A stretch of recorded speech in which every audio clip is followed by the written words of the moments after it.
and so I have sensory blocks in 3 different colors, and the kids are going to get some that are the same or different, and we're going to look at what is the same about the blocks. They're all the same size, and they're things that I know, but the kids are going to look at noticing what they know as the same and different, and ways that we can test out and see, are there ways that they are the same, and what ways are they different, and are there ways that we think they're different, but are they really that different, and how different are they? For example, they might think that one is really larger than the other just because it's a different color, but if we stack them on top of each other or line them right next to each other, we might find a different idea. We might notice they're really not that different. So the real material I have here is the sensory blocks. And that's mostly what we're working with. They're working with mostly their hands as tools. For this demonstration, I have adults, not children. So I know that I don't have any English language learners or anything like that in my group here. And they're going to act out a certain behavior. And we'll talk more about that in the conclusion. But they function, one way. But obviously we would differentiate based on that. But they are going to work with these sensory blocks. Each one is going to get 2, and we're going to look at ways that are the same and different. They're going to use their hands to manipulate the objects, and we're going to experiment and see and talk about the facts that we all look the same maybe, or maybe we think we're all different, but we're in some ways the same or in some ways different. And just base those ideas out and see what ideas they have to bring to the table or real life applications they might have, and see where that gets us. Thank you. We've been talking all week about things that are the same and different. These are all blocks, and you might notice things that are the same, but there might be things that are different too. So you're each going to get 2, and then we're going to look at things that are the same and different in them. Alright, does everybody have their 2 blocks?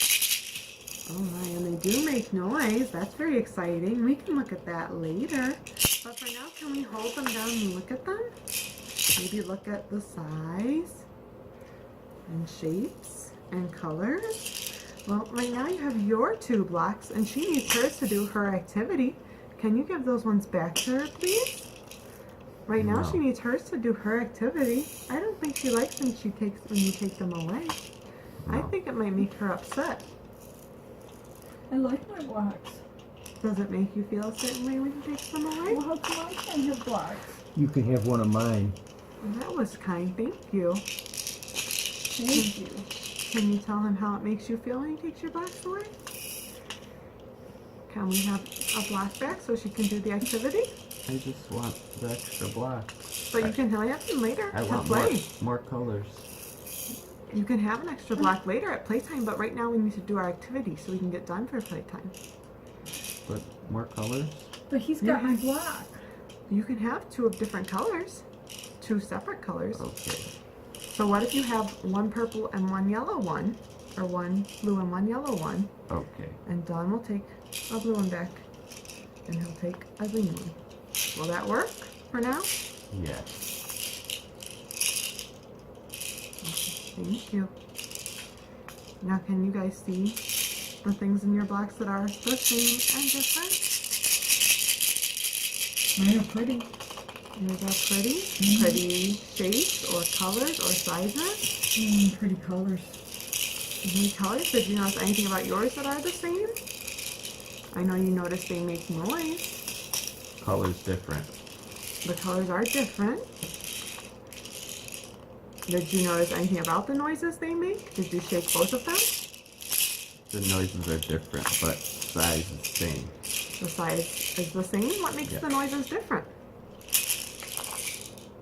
More balls. More balls Smaller. are in one of them? Yes. How does that change the sound? Louder when more, and when there's smaller ones and more. Mine are louder.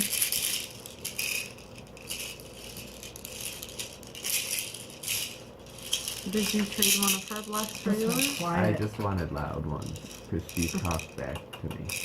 You were quiet. Okay. I like the quiet ones. You like Okay. the quiet one, so it was a good trade. Mm-hmm.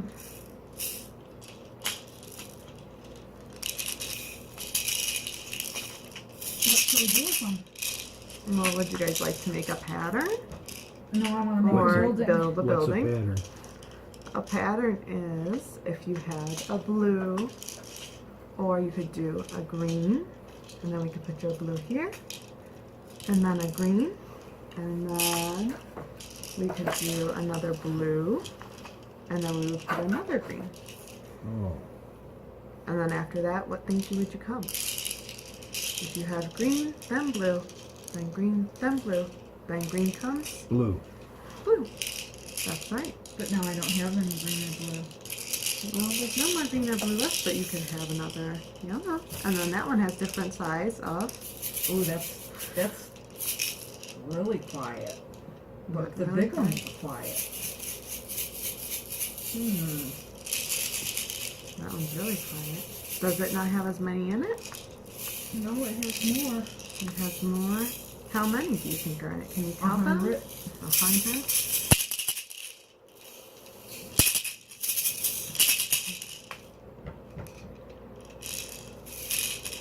Those look like each other. We have to be careful that we work in our own spaces so we don't just run our creations into our other friends. How many blocks does every friend have? You have 3, and you have 3. So we How want to make come- sure all friends have. How and come the we balls know. are different sizes? The balls are different sizes. That's the way they're made. They're called sensory blocks. They each give you a different experience. So they make different noises, and they show you different shapes and sizes. It But looks we like can't candy. throw the blocks in the classroom because they're hard, and that's not a safe choice. It could hurt a friend or hurt yourself. Can you go pick up the one that you threw? You have to remember to make safe choices in school. Sorry. Thank you. If you guys want, we can clean up, and then we can go to free choice time. I really want my blocks. Okay, you would like to play with the blocks at free choice time? Okay. If we can clean these up for now, we can make that happen. Okay. Alright, so go back in the box. Look, you only have these ones. They go here. Thank you. Time. I don't want to give up the blocks. Okay. You can just put them in. We can play later. I think we all need to wash hands real fast and eat Do a I quick have snack. to put them away? They have to be put away for a quick second, but we're gonna go have snack, wash hands, go have snack, Will I get wash them hands back? again, Will I get them back? and then we'll have a chance to go to centers and do some free choice. Thank you. Thank you. Now we can wash hands. Yes, we can go wash hands.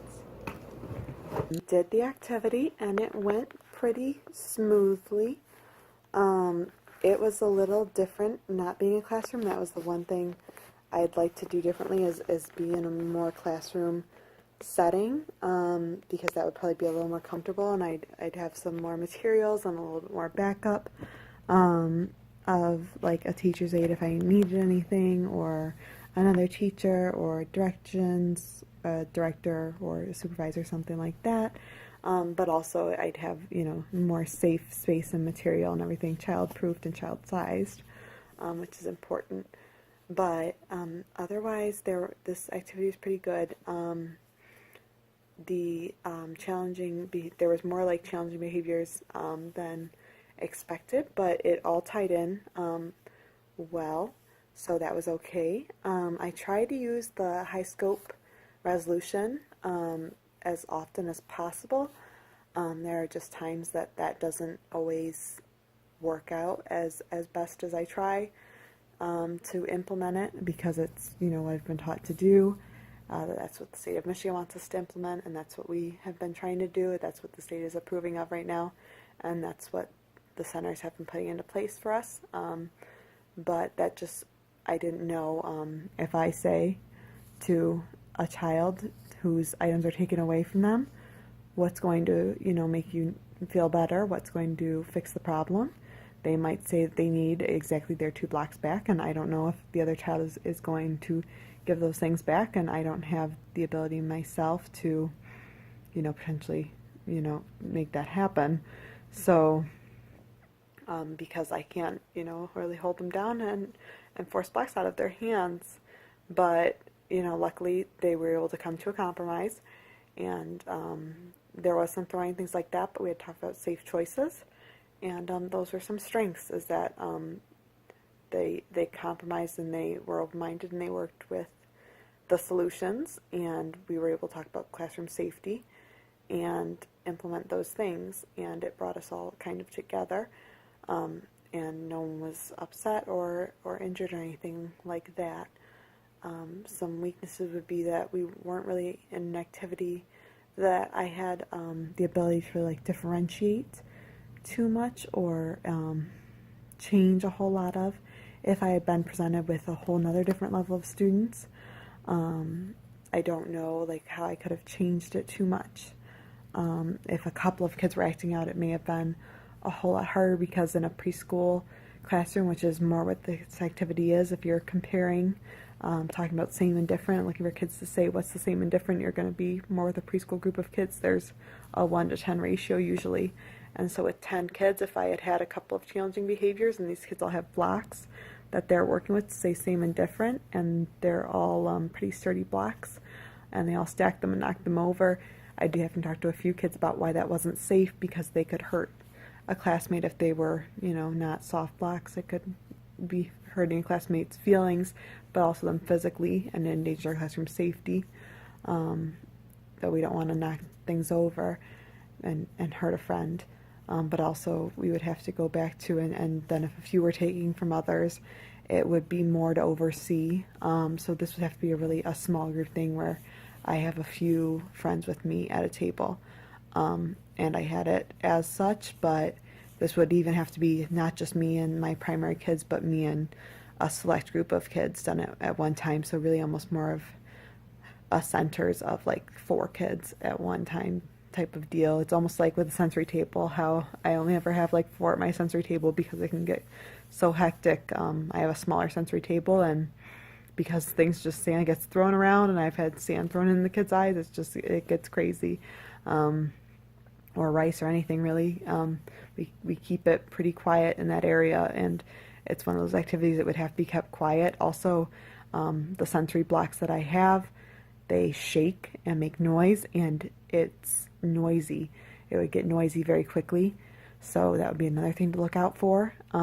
That some kids don't like noise too, and it might be a trigger for them and offset them. Some kids don't like the commotion, and it might really upset them.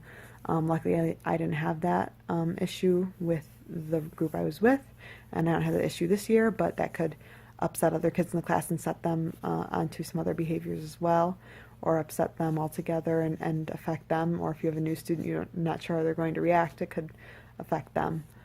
Another thing to look into is that the sensory blocks are expensive. And so in a center, there may not be enough for a decent sized class. There's only enough for really 4 students, because they come in a box of 12, and that is expensive just for those. I believe it's like $50. So, excuse me, unless I had a way to make them. Sensory bottles would be one way to do it. But sensory blocks themselves, if you're comparing like the actual blocks for the purposes of this activity, that's not very cost effective.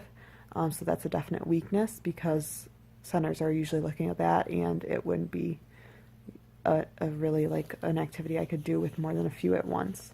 And I couldn't feel that all my kids, were really shared with, and they couldn't compare more than one. They couldn't use just one and be able to compare. They would really all have to be on the same page and be able to share and work together.